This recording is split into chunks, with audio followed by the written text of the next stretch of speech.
يكرمون أفكار أهلا يا رمضان يا شهر القرآن. أهلا يا رمضان مرحبا يا رمضان.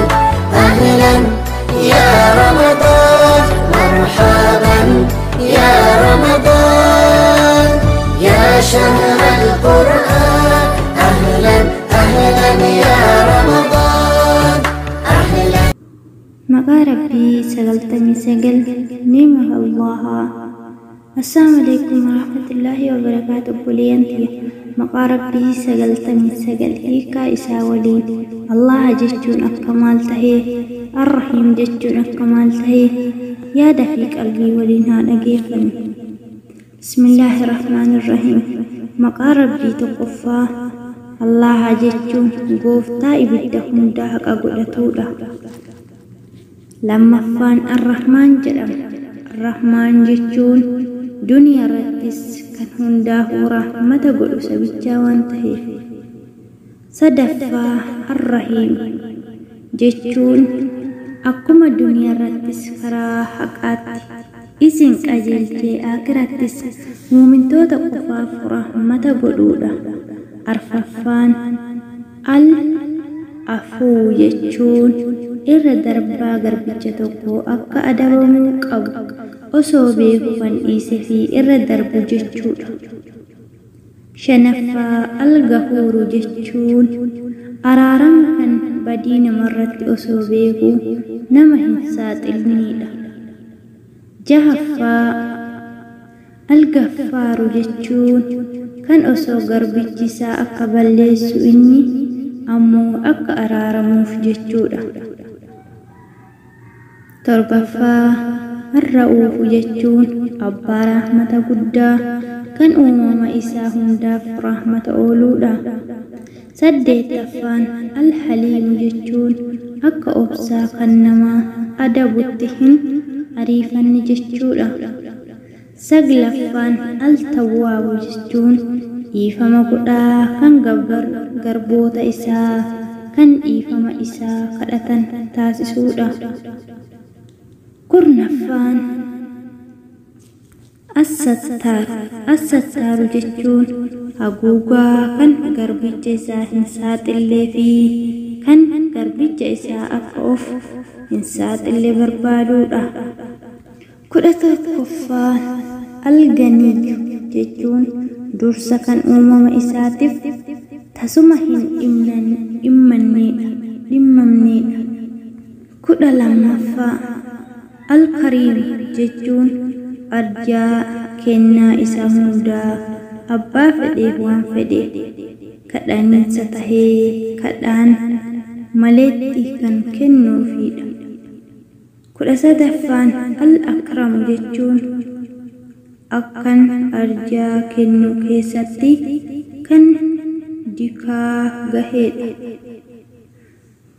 14ffaan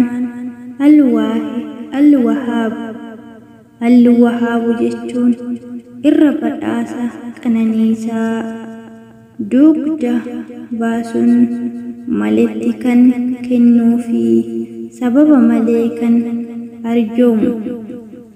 15ffaan al-jawaadu jechuun irra arjaa kan kennee isaa baay'ichuu keessatti hamman hin jedhamneedha. 16ffaa al-waduudu jechuun jaalatamaa kan gabroota. 17ffaa al-mu'iid jechuun kennaa kan uumama isaa keessas abbaa fedheef waan fedhe kennuudha. 18ffaa al-waasi'u jechuun abbaa bal'inaa kan guddina isaa mootummaa isaatiif rahmata isaa hin bal'aa taheedha. 19ffaa al-muusiin jechuun tola oolaa kan ofii isaatiif haala isaa hundi gaarii taheedha. Diidammaffaan arrazaaqu jechuun kennaa rizqii kan uumama hundaaf rizqii qoodee akka isaaniif mul'atutti kennuufi. Diidamii tokkoffaan arrazaaqu jechuun akka hiraa kan osoo isaa itti hin balleessine waan isaa barbaachisu kennuufi. Diidamii lammaffaan al-xayiif jechuun hunda beekaa kan waan dhokataa hunda beekuu fi kan waan isaa jalaa hin dhokanneedha. Diidamii sadaffaan al-kabiiru jechuun keessa beekaa kan beekumsa isaa waan hundaa marsee jiru. Diidamii arfaffaan al-fataahu jechuun kan banu injifachiisu kan dilbii qabeenya isaa abbaa fedhee banee mootummas tahee qabeenya harka abbaa fedhee kaahuudha.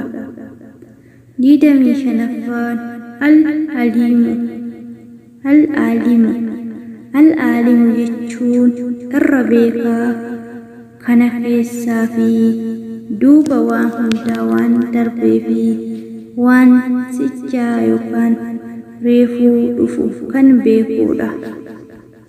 Diidamii jaffaa al-bahaaru jechuun akka tola ooluu qananii isaa lakkoofsa hin qabnee fi kan warreefni isaa dhugaa taheedha.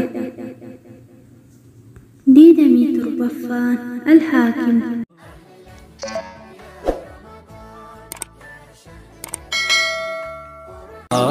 የከርመውን አፍቃር أهلا يا رمضان يا شهر القرآن أهلا يا رمضان مرحبا يا رمضان أهلا يا رمضان مرحبا يا رمضان يا شهر